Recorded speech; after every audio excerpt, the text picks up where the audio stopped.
어제는 한국 학교의 말하기 대회 심사위원으로 다녀왔습니다. 우리 해밀턴에 있는 교회 목사님들이 돌아가면서 이제 한해씩 가기로 했었는데 제 차례였던 것 같습니다. 저를 불렀습니다. 거기에 있던 우리 교회 아이들을 보니까 얼마나 반갑던지요. 그래서 가서 머리도 쓰다듬어주고 말도 걸고 그렇게 했습니다. 또 너무 또 격하게 막 이렇게 심사위원이 막 이렇게 반갑다고 하면 또 이 사람들이 보기에 이 너무 불공평할 수도 있겠다 하는 그런 의구심을 가질까 싶어서 조금 조심스럽게 반갑게 맞이했습니다. 실제로 이 말하기 점수를 매겨보니까 평균적으로 생각보다 다들 잘 한다는 생각이 들었습니다. 한국 학교에 나오는 아이들을 보면서 드는 생각들이 이민을 와서 자연스럽게 한국어와 영어를 할 수 있다는 것은 참 좋은 장점이라는 생각이 들었습니다. 반면에 한국에 있을 동안에는 고민할 필요도 없는 그런 부분들, 다시 말하자면 정체성의 문제를 겪고 있다는 것이 또 다른 안타까움을 자아내는 그런 시간이었습니다. 언젠가 한번 말씀드린 적이 있습니다. 이민 역사가 깊은 미국이나 남미 같은 곳에서는 이미 이민 2세나 3세들이 한국어를 잘 못하는 그런 경우가 많습니다. 1970년대나 80년대 그때는 한국이 그렇게 알려지지 않은 나라였습니다. 그리고 가난한 나라로 인식이 되어졌죠. 그래서 부모님들이 자녀들에게 바라는 마음은 그냥 한국을 떠나왔으니까 한국은 있고 이 땅에서 잘 적응하기를 바라고 잘 어울려서 살아가기를 바라는 그런 마음이었습니다. 그래서 한국어를 가르치지 않고 영어만 잘하면 그나마 가슴이 뿌듯한 그런 시절이었다는 것이죠. 그런데 2000년대가 들어서고 또 요즘에 와서는 한국의 위상이 굉장히 많이 높아졌습니다. 그래서 전 세계적으로 한국인들을 굉장히 좋아하는 사람들도 많아졌습니다. 저도 누군가가 저와 이야기하면서 내가 한국 사람이라고 이야기하면 또 그러냐고 하면서 좀 뭔가 다른 태도를 취하는 듯한 느낌을 받을 때도 있습니다. 그러다 보니까 이제는 한국인 자녀들이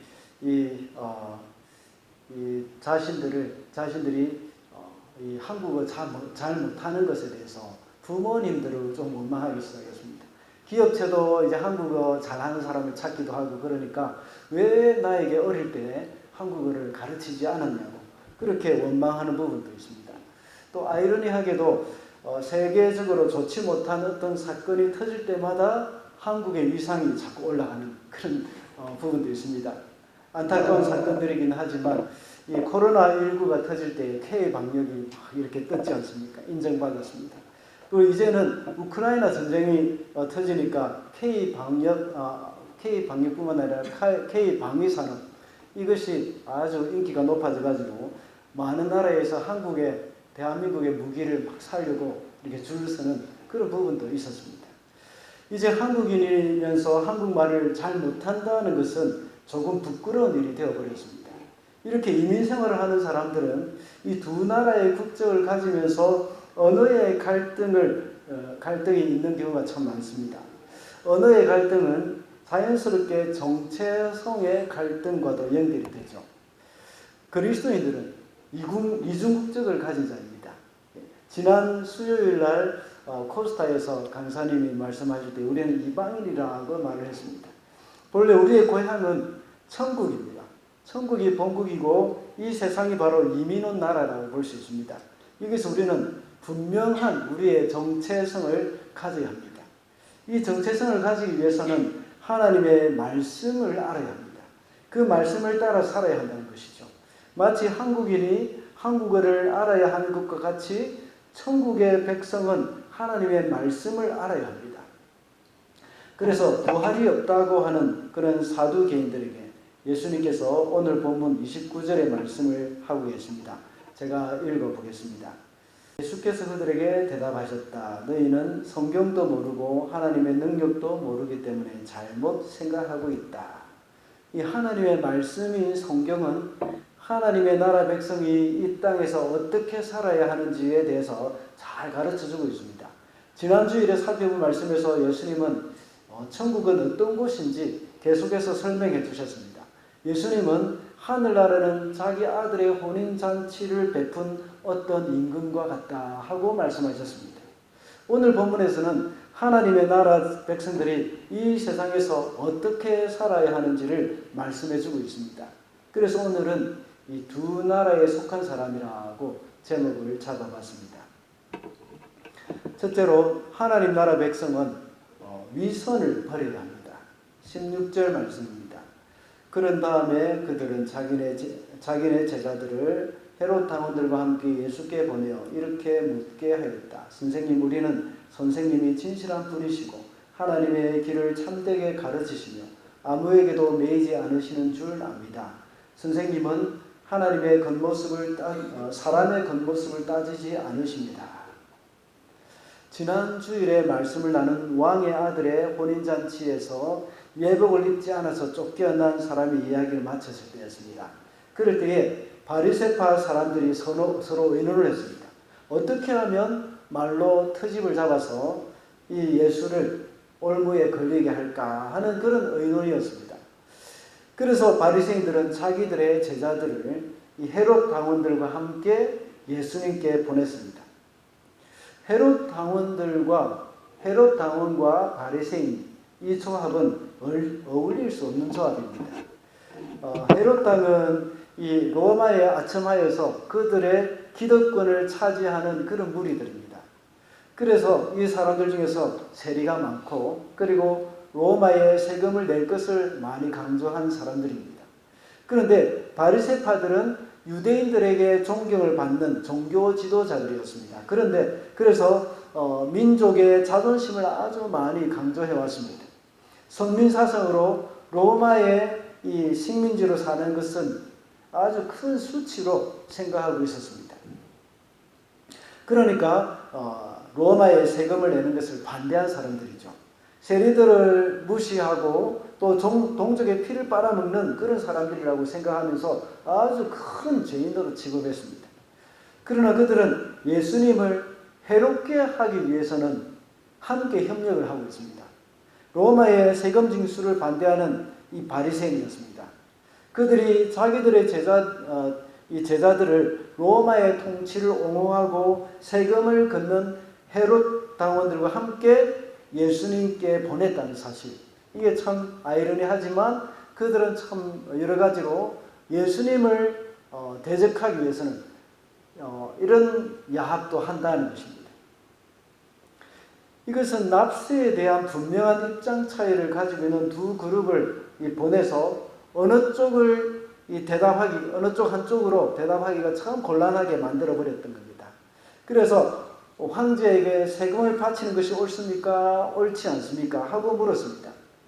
만약 예수님께서 세금을 내지 말라 하고 말씀하신다면 어떻게 되겠습니까? 헤롯 당원 사람들이 이 세금 징수 거부라는 명목으로 이 정부에 고발을 하게 될 것입니다. 반대로 세금을 내야 한다고 말씀하신다면 유대인들의 그 반발을 사게 될 것입니다. 정말 이러지도 못하고 저러지도 못할 그런 상황에 놓인 것입니다. 이렇게 그들은 올무에 놓으려고 하면서도 겉으로는 예수님을 아주 존경한다는 그런 말투로 16절과 같이 말씀하고 있는 것입니다. 16절을 제가 다시 읽어보겠습니다. 선생님, 우리는 선생님이 진실한 분이시고 하나님의 길을 참되게 가르치시며 아무에게도 매이지 않으시는 줄 압니다. 선생님은 사람의 겉모습을 따지지 않으십니다. 이들의 마음속은 예수님을 헤아리는 마음으로 가득 차 있었습니다. 그러나 겉으로는 전혀 다른 사람의 다른 모습을 나타내 보이고 있는 것입니다. 겉과 속이 다른 모습입니다. 그런데 예수님은 이런 그들의 마음과 의도를 다 알고 계셨습니다. 오늘 보면 18절에도 예수님께서 그들의 간악한 생각을 아셨다 하고 말씀을 하고 있습니다. 그래서 예수님은 그들을 향해서 위선자들이라고 책망을 합니다.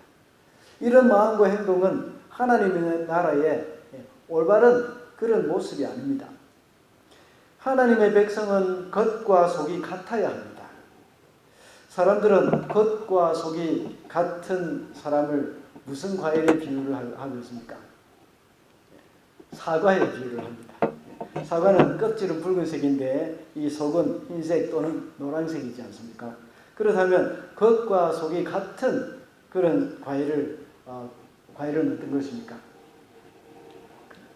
바나나, 네. 네, 토마토. 네. 이 겉과 속이 같은 사람을 과일에 비유할 때는 토마토에 비유를 하죠. 한국에서는 토마토가 야채로 이렇게 분류가 되는데 뉴질랜드에서는 어떤지 모르겠습니다. 과일로 분류되는지 야채로 분류되는지 잘 모르겠습니다. 어쨌든 이 토마토는 껍질과 속이 같습니다. 하나님의 백성들은 토마토와 같이 겉과 속이 동일해야 한다는 겁니다. 그렇다고 해서 사과가 나쁘고 뭐 토마토가 좋다 이런 말은 아닙니다.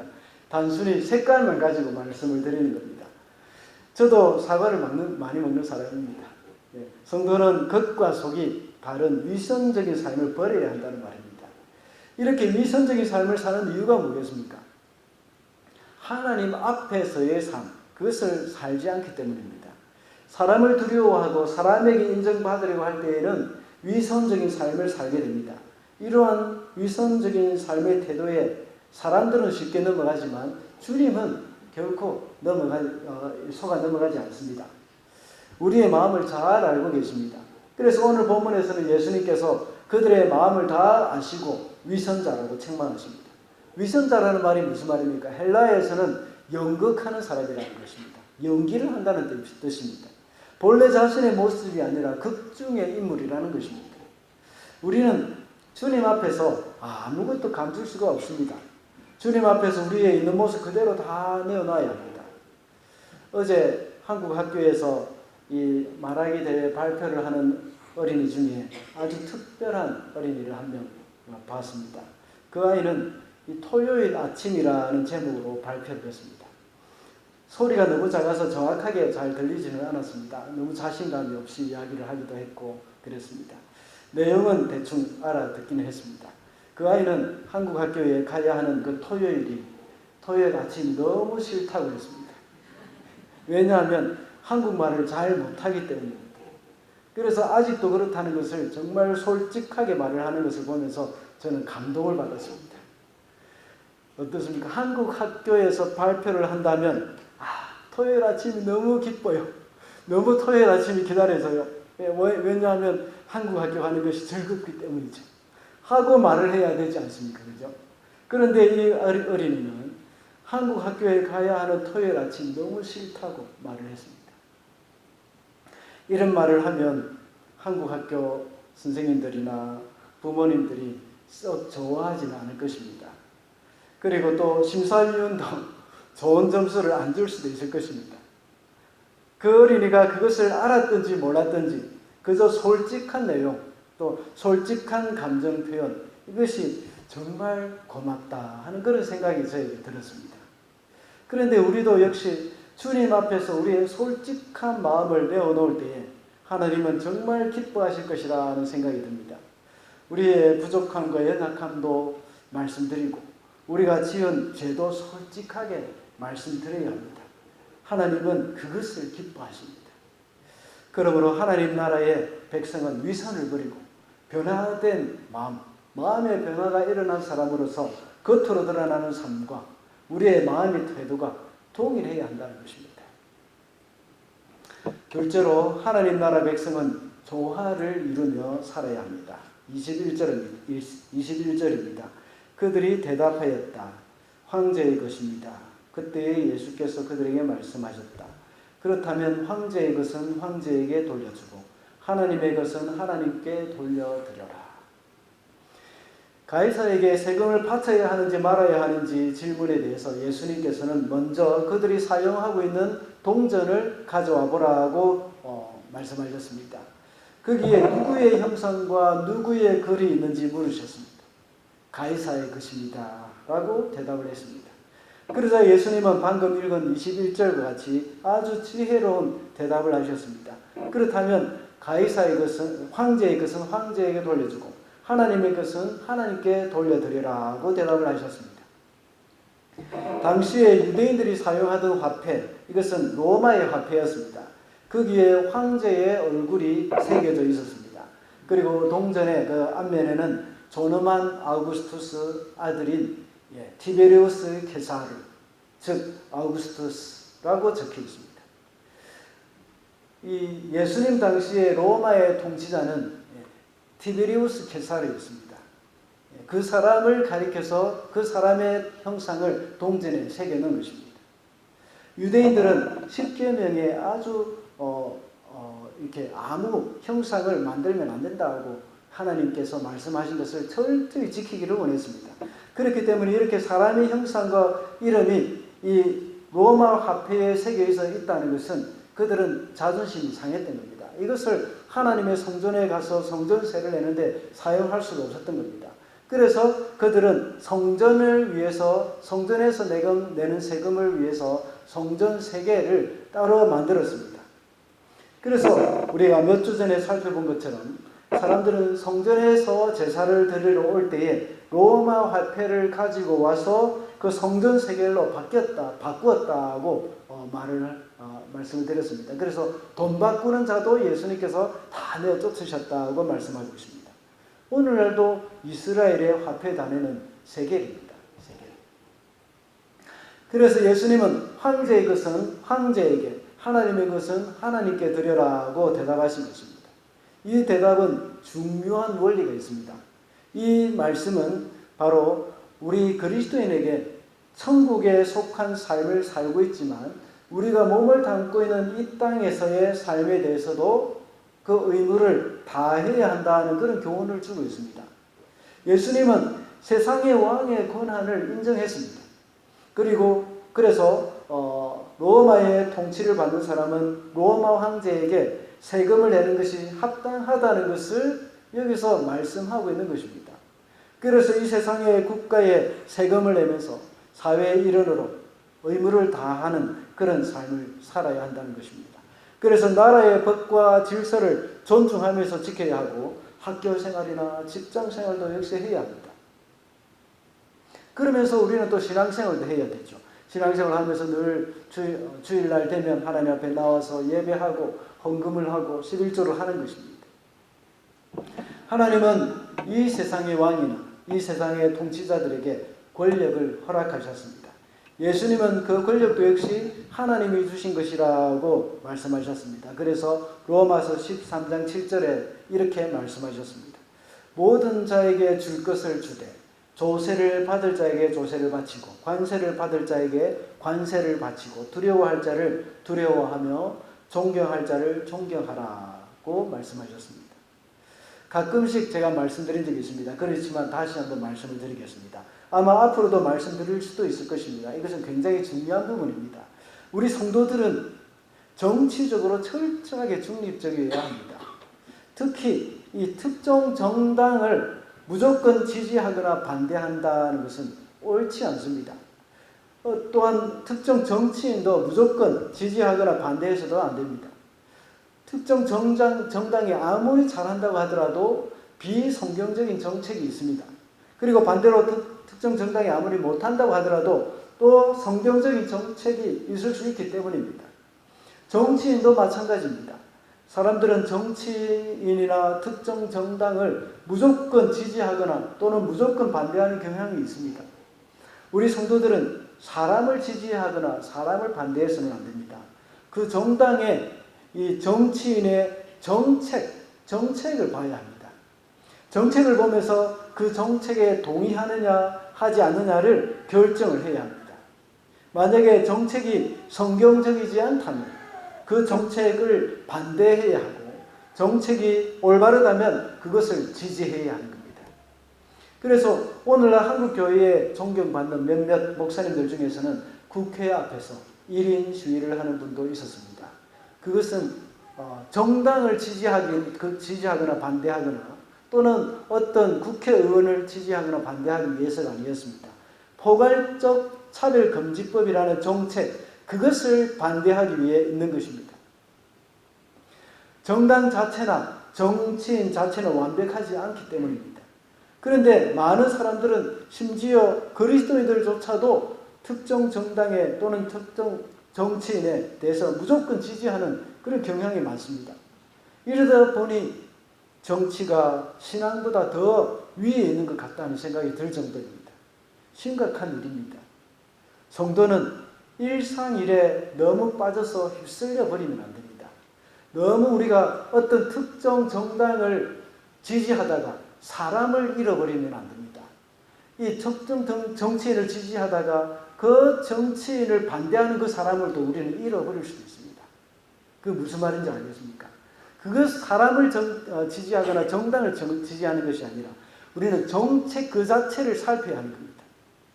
우리가 어떤 일에 있어서 주의 복음에 방해가 된다고 생각되면 그거 우리가 해서는 안 됩니다.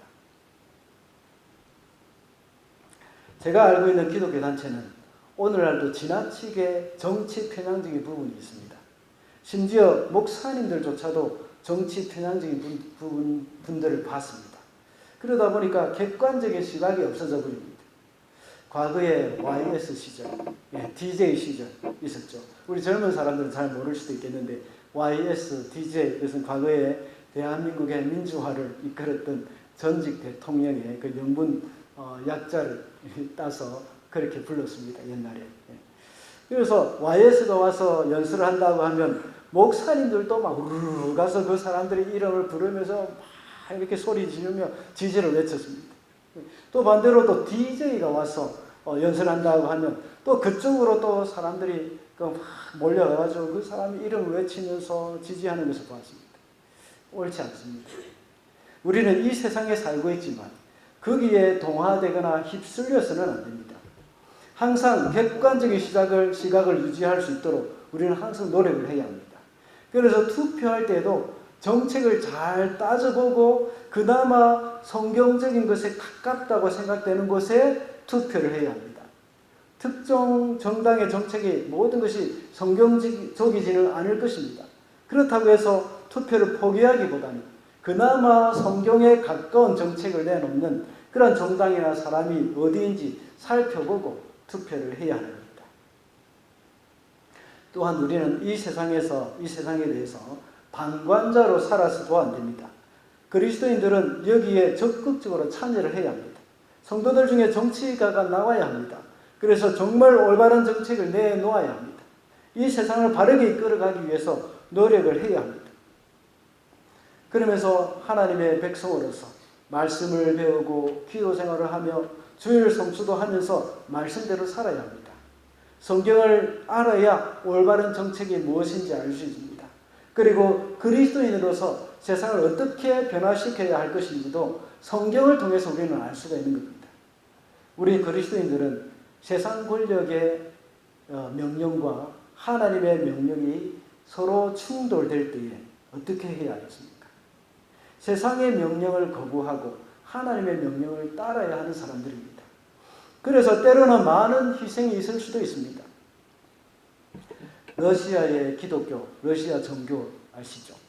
그러니까 그 기독교가 전쟁을 하는 푸틴을 위해서 축복 기도를 하는 것을 뉴스로 본 적이 있습니다. 이것은 옳지 않습니다. 교회의 역할을 제대로 못하는 것입니다. 하나님의 말씀을 알지 못하고 분별력이 없기 때문입니다. 우리는 항상 진리를 바로 알고 진리 편에 설 수 있도록 해야 합니다. 그래서 우리는 조화롭게 살면서 행동을 해야 한다는 것입니다. 마지막으로 하나님의 나라 백성은 부활신앙으로 살아야 합니다. 31절과 32절입니다. 제가 읽어보겠습니다. 죽은 사람들의 부활을 두고 말하면서 너희는 아직도 하나님께서 너희에게 하신 말씀을 읽어보지 못하였느냐. 하나님께서는 나는 아브라함의 하나님이요 이삭의 하나님이요 야곱의 하나님이다 하고 말씀하셨다. 하나님은 죽은 사람의 하나님이 아니라 살아있는 사람의 하나님이시다. 예수님의 지혜로운 대답으로 사람들은 아주 놀라워했습니다. 이제 헤롯 당과 바리새인의 제자들이 물러가고 사두개파 사람들이 왔습니다. 2라운드가 시작된 겁니다. 그들은 부활이 없다고 주장하는 사람들이었습니다. 그들은 모세 오경만 믿기 때문에 거기에 나오지 않는 부활에 관한 것이나 천사에 대해서는 믿지 않았습니다. 그들은 사독의 후손이거나 또 사독의 후손을 지지하는 그런 세력들이었습니다. 그래서 사독 제사장의 계보를 따라서 제사장의 위치에 있었습니다. 사두개라는 말은 사두개파, 사두개라는 말은 사독이라는 이름에서 나온 말입니다. 이 사람들은 헤롯 왕과 같이 친로마 세력이었습니다. 숫자는 그렇게 많지 않았지만 굉장한 파워를 형성하고 있었습니다. 이들은 내세를 믿지 않았기 때문에 이 세상에서 잘 사는 것, 거기에 굉장히 많은 관심을 가지고 있었습니다. 그래서 이 땅에서 누릴 부귀영화에 관심이 많았죠. 부활을 믿지 않았기 때문에 이번에는 예수님께 얼토당토 않은 질문을 함으로써 부활의 허구성을 드러내려고 노력을 했습니다. 그래서 형사취수제, 형사취수, 발음이 잘 안 되네요. 이 말은 형이 자식이 없이 죽으면 이렇게 동생이 형의 아내를 취한다, 형수를 취한다는 그 말입니다. 그래서 형을 대신해서 후손을 낳게 해줘야 합니다. 이것을 물어볼 때에 부활 때 일어나게 될 만한 그런 극단적인 상황을 예로 들어서 예수님을 공격하고 있는 것입니다. 7 형제가 있는데 첫째가 결혼을 하고 자식이 없이 죽었습니다. 그래서 둘째가 형의 아내를 취했는데 둘째도 역시 죽었습니다. 이렇게 해서 7이 다 죽어버렸는데 부활 때에는 누구의 아내가 되느냐는 것입니다. 성경의 원리들을 말을 하자면 당연히 큰 형의 아내라고 할 수 있습니다. 의문현답이라는 말이 있지 않습니까? 어리석은 질문에 대한 참 지혜로운 대답이라는 그런 뜻입니다. 사두개파 사람들은 정말 어리석은 질문을 했지만 예수님은 아주 지혜로운 대답을 해주셨습니다. 저는 어릴 때에 초등학교 다닐 때 학교에서 질문을 한번 잘못하는 바람에 선생님께 크게 창피를 당한 적이 있었습니다. 그래서 그 후로는 질문을 잘 못했습니다. 그래서 이런 질문을 하면 괜한 질문을 하는 것은 아닌가 하는 그런 생각에 참 망설이는 경우가 많았습니다. 그러다 보니까 질문을 더 못하게 되어졌죠. 그런데 오늘 본문에서 사두개인의 정말 어리석은 질문인데도 예수님은 아주 성실하게 대답을 해주면서 귀한 교훈까지도 알려주셨습니다. 그래서 그 덕분에 오늘날 우리가 그 성경을 읽으면서 그 귀한 진리를 깨닫게 되어진 겁니다. 여기서 예수님은 죽음 후에 일어날 일에 대해서 말씀을 해주십니다. 예수님은 우리에게 상상할 수 없는 그런 완전한 몸으로 또 영원히 살 수 있다는 그런 부활의 소망을 우리에게 심어주고 계십니다. 예수님께서는 부활 때는 결혼이 없다는 것을 말씀하셨습니다. 천사와 같이 되어서 더 이상 죽지 않고 영원히 살 수 있다는 말씀을 하십니다. 그래서 생명이 유한한 지상에서의 그런 삶과 같이 이 종족을 보존하기 위해서 시집가고 장가갈 필요가 없다는 말씀을 하셨습니다. 그리고 부활의 자녀들은 하나님의 자녀들입니다. 부활의 자녀들은 형태는 천사와 같지만 그의 신분은 하나님의 자녀들이라는 것입니다. 이 말은 천사보다 더 영광스러운 존재라는 말씀입니다. 하나님을 아버지라고 부르며 예수님 그리스도와 함께 먹고 마시는 영광과 복을 누리게 된다는 것을 말씀하고 있습니다. 고린도전서 6장 3절에서는 우리가 장차 천사들도 심판하게 된다고 말씀하고 있습니다. 비록 이 땅에서 우리가 육신을 입고 연약해 보이지만 부활 후에는 천사보다 영광스러운 존재가 된다는 것입니다. 그러니 우리가 부활의 소망을 가지고 살아갈 때 이 땅의 영광에 연연할 필요가 없습니다. 이 땅에서 조금 누리지 못하는 것에 대해서 실망할 필요가 없습니다. 우리가 어떤 상태에 부활을 할 수 있게 부활을 하게 되면 우리의 육체는 어떤 상태가 될까요? 어떤 분은 연세가 많아서 이제 수명이 다해서 명이 다해서 돌아가신 분들이 계십니다. 그런 분들은 노인의 모습으로 혹시 부활하게 되지 않을까 하는 그런 걱정을 하실 수도 있습니다. 아니면 어린아이 때 죽은 아이들은 어떻게 부활하겠습니까? 어린아이 모습으로 부활할까요? 우리가 어떤 모습으로 부활할 것인가에 대해서는 예수님이 부활하신 그 모습을 보면 짐작할 수가 있습니다. 예수님이 부활하셨을 때에 양손과 발에 못자국이 있었습니다. 그리고 옆구리에는 창자국이 있었죠. 이것은 예수님이 하나님과 인간을 위해서 행하신 가장 위대한 일의 흔적입니다. 다시 말하자면 예수님의 부활하신 모습은 가장 영광스러운 모습이었다는 겁니다. 예수님이 이 땅에 사시면서 행하신 가장 영광스러운 모습, 그 모습이 우리의 부활의 모습이 되어진다는 겁니다. 그렇다면 우리는 어떤 모습으로 부활해야 하겠습니까? 하나님을 위해서 행한 가장 큰 일, 가장 자랑스러운 모습으로 부활을 할 것입니다. 이것이 바로 가장 큰 상급이 되는 겁니다. 여러분이 여러분의 형제 자매를 위해서 희생했던 그 모습, 그것이 우리에게 부활의 모습으로 세워질 것입니다. 그래서 천국에서 천사들과 또 먼저 간 믿음의 형제들이, 또 믿음의 선배들이 우리의 그런 영광스러운 모습을 보면서 칭송할 것입니다. 여러분이 부활할 때 한 영혼을 주께로 인도하기 위해서 애쓰고 힘썼던 그 모습이 나타날 것입니다. 또는 주를 위해서 고통을 당하며 기쁨으로 순교를 했다면 그 모습이 가장 영광스러운 모습이 될 것입니다. 천국의 천사들과 수많은 성도들은 여러분의 그 아름답고 영광스러운 모습을 보면서 칭송할 것입니다. 이 땅에서는 미의 기준이 자꾸 달라집니다. 옛날에는 뚱뚱한 사람들이 좀 미인이라고 생각했는데 요즘은 아주 날씬한 사람들이 미인이라고 생각합니다. 그래서 코도 오똑 세우고 눈도 크게 하고 이렇게 턱도 깎고 이런 사람들이 많습니다.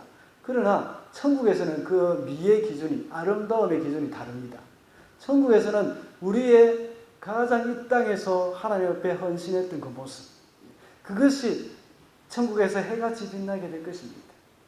우리가 하나님을 위해서 헌신하고 봉사했던 그 모습, 이것이 바로 천국에서는 가장 아름다운 모습으로 빛나게 될 것입니다. 한 영혼을 위해서 힘을 다해서 목숨을 다해서 주를 위해서 목숨을 다해서 섬겼고 또 순교까지 했던 그런 일들, 이런 사건들을 보면서 그 사람에게는 그 예수의 흔적, 이것이 천국에서는 그들에게 세워질 것입니다. 그러니 이 땅에 살 때에 부활의 소망을 가지고 살아갈 때는 우리는 영광스러운 부활의 모습을 우리가 생각하면서 이 땅에서 헌신하며 살아갈 수가 있다는 것입니다. 그리고 예수님께서는 사두개인들에게 아주 자기들이 잘 알고 있는 그 모세오경을 예를 들어서 설명을 하십니다. 모세가 떨기나무 불꽃 가운데서 만난 하나님의 말씀을 인용을 하셨던 것입니다. 하나님은 아브라함의 하나님, 이삭의 하나님, 야곱의 하나님이라는 것입니다. 죽은 자의 하나님이 아니요 산 자의 하나님이라는 것입니다. 32절의 말씀을 헬라어의 현재 동사를 사용해서 아브라함과 이삭과 야곱이 지금 현재도 역시 살아있다 하는 그 사실을 보여주는 구절입니다. 모세 입장에서 볼 때 아브라함과 이삭과 야곱은 이미 죽은 조상이라고 생각했을 것입니다. 그러나 하나님의 입장에서 볼 때에 살아있는 겁니다. 살아서 지금도 천국에서 하나님과 함께 낙을 누리며 있다는 것입니다. 그래서 부활을 믿는 모든 사람은 하나님과의 그 관계 속에서 살고 있는 겁니다. 하나님의 자녀들은 영원한 생명을 얻었기 때문에 하나님의 시각에서 볼 때는 모두가 살아있는 자와 같습니다. 그러니까 우리가 죽어서 이 연약한 육체를 벗어버릴 때는 영원한 천국에서 하나님과 함께 거하면서 살게 될 것입니다. 이 땅에 살 때 우리는 불완전하고 연약한 육체의 모습이 있을 수도 있습니다. 그러나 그럼에도 불구하고 우리가 하나님과 관계에서 하나님과 깊은 인격적인 관계와 참 아름다운 그 관계를 가지고 살아갈 때에 천국에서 우리 주님을 만날 때 어떻겠습니까? 더 기쁘고 즐거운 것입니다. 제가 서론에서 말씀드렸을 때에 제가 한국 학교에서 우리 교회 어린이들을 만났을 때 너무 반가웠다고 말씀을 드렸습니다. 왜 반가웠겠습니까? 평소 때 잘 알고 있었고 매주일마다 그 아이들을 만나서 교제하고 때로는 안아주기도 했기 때문입니다. 그러나 그 외의 아이들은 저는 잘 모릅니다. 낯선 아이들입니다. 우리 천국에 갔을 때 하나님이 낯설게 느껴지면 어떻게 되겠습니까? 참 곤란하겠죠. 그렇지 않기 위해서 우리는 여기서 이 땅에 살 때 하나님과의 즐거움의 교제의 즐거움, 이것을 누리며 살아야 합니다. 그렇게 할 때에 천국에 가서 하나님을 배울 때 정말 반갑고 기쁨이 넘치게 될 것입니다. 이 땅에서 하나님과 얼마나 깊은 교제를 누리느냐, 그것이 바로 천국에서 기쁨으로 주를 배울 수 있게 되는 그러한 기회가 되어진다는 겁니다. 우리의 육신은 이 땅의 삶에서 끝이 나지만 하나님의 말씀을 통해서 믿음으로 부활의 소망을 가지고 살 수 있게 되었습니다. 우리의 본래 돌아갈 고향인 천국을 사모하면서 살아가야 하겠습니다. 말씀을 맺겠습니다. 오늘은 두 나라에 속한 사람이라는 제목으로 말씀을 살펴봤습니다. 하나님의 나라 사람들이, 백성들이 이 세상에서 어떻게 살아야 하겠습니까? 하나님 나라 백성은 위선을 버려야 한다고 했습니다. 그리고 이 땅에서 선한 영향을 주기 위해서 조화를 이루고 살아야 한다고 했습니다. 그리고 우리는 이 땅에 살아가는 동안 부활의 소망을 가지고 살아야 한다고 했습니다. 우리는 이 땅에 살고 있지만 본래 우리의 본향은 천국입니다. 천국의 소망을 두고 살아가는 저와 여러분이 되시기를 바랍니다. 기도하겠습니다.